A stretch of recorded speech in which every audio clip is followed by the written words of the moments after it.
তোমালৈ মৰম মোৰ আছে যে হিমান লব জানো পাৰিবানে তাৰে উমান তুমি হন হিয়াৰে দাপোন তুমি মোৰ বুকুৰে আপোন বিখালা কাষলে চাই কব পাৰিবানে জনপ্ৰিয় কণ্ঠশিল্পী গিৰিমণি চেতিয়া গগৈৰ নতুন বিহুসুৰীয়া গীত সোণ তুমিৰ মুক্তি লাভ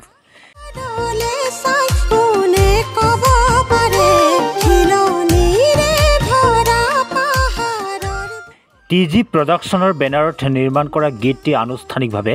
উন্মোচন কৰিলে বিহু সুৰক্ষা সমিতি অসমৰ প্ৰচাৰ সম্পাদক কৃপাল ফুকনে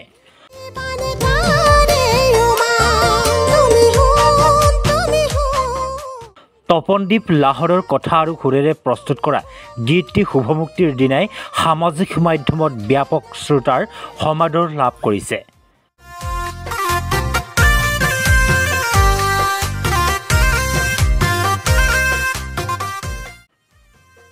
ডিব্ৰুগড় ষ্টুডিঅ' ছান অডিঅ'ত বাণীবদ্ধন কৰা গীতটিৰ সংগীত ব্যৱস্থাপনা প্ৰখ্যাত বাহিবাদক লক্ষীৰঞ্জন দত্তৰ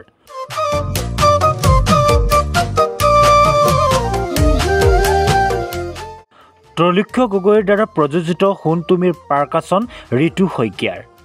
ইতিমধ্যে গীতটি গিৰিমণি চেতিয়া গগৈৰ ইউটিউব চেনেলত মুকলি কৰা হৈছে নৱবৰ্ষৰ প্ৰাক্ষণত মুক্তি লাভ কৰা গীতটিক অসমৰ ৰাইজে আদৰি ল'ব বুলি আশা প্ৰকাশ কৰিছে কণ্ঠশিল্পী গিৰিমণি চেতিয়া গগৈয়ে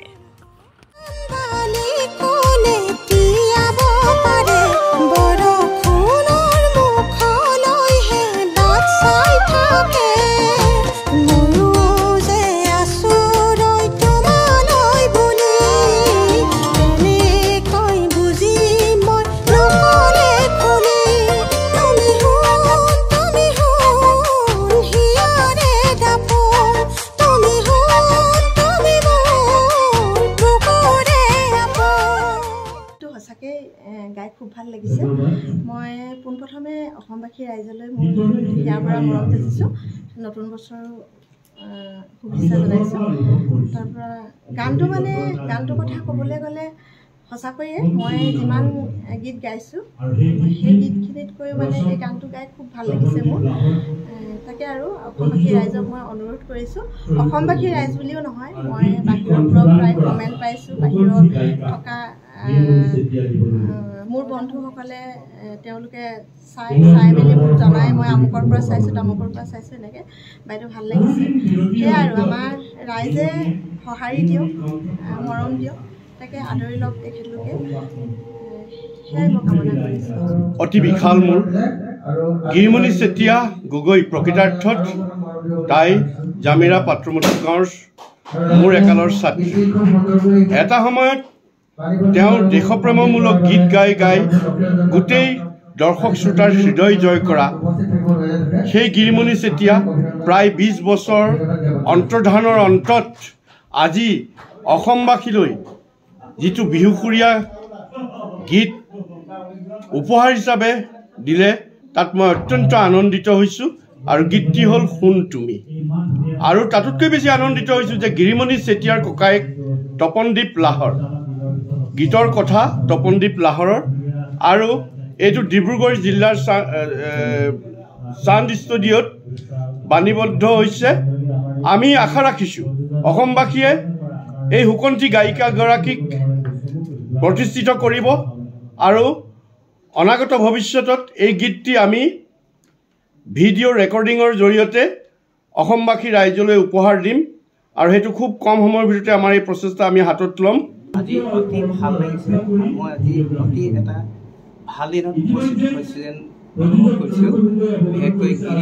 গিৰিমণি চেতিয়া বহু দিনৰ আগৰ পৰাই সংগীত জগতত তেওঁ ভৰি দি সংগীতৰ লগত তেওঁ জড়িত হৈ আহি আজি ভালেই বছৰ পাৰ কৰিলে আৰু লগতে আহি আজিৰ দিনটোত যিটো দিনত তেওঁ উপস্থিত হৈছে বা যিটো দিনত তেওঁ কামখিনি কৰি আগবাঢ়ি লৈ গৈছে মানে আমাৰ অসমৰ কাৰণে এটা বিশেষ দিন হিচাপে আমি আজি মানে ল'ব পাৰিম। দ্বিতীয়তে তপনদ্বীপ লাহৰ তেখেতৰ নিজৰ ককাইক হৈছে আমাৰ গৰিমণি চেতিয়াৰ তো তেখেতৰ ককাইক তপনদ্বীপ লাহৰে ইতিমধ্যে বহু গীত লিখি আহিলে বহু দিনৰ পৰা বহু গীতেই লিখি আহিছে অসমৰ জনপ্ৰিয় শিল্পী যেনে ধৰক জুবিন গাৰ্গৰ পৰা আৰম্ভ কৰি জুবিন গাৰ্গে গাইছে আৰু অনুপম শইকীয়া বিপিন চাওডাংকে আদি কৰি ভালেকেইজন শিল্পীয়ে ইতিমধ্যে অসমৰ নাম কৰিছে এইবিলাক সীমান্ত শেখৰতো আমি প্ৰথমেই নাম ল'ব লাগিব সীমান্ত শেখৰ যেতিয়া ডিব্ৰুগড় যেতিয়া ইউনিভাৰ্চিটি পঢ়ি আছিল সেই সময়তে তেওঁ উৰুঙা মন নামৰ এখন কেছেট কৰিছিল তাত কিন্তু এই তপনদ্বীপ লাহৰে লিখা এটি গীত যথেষ্ট জনপ্ৰিয় হৈছিল গতিকে আমি কোন তুমি সেইধৰণেই জনপ্ৰিয় হৈ উঠিব বুলি আমি আশা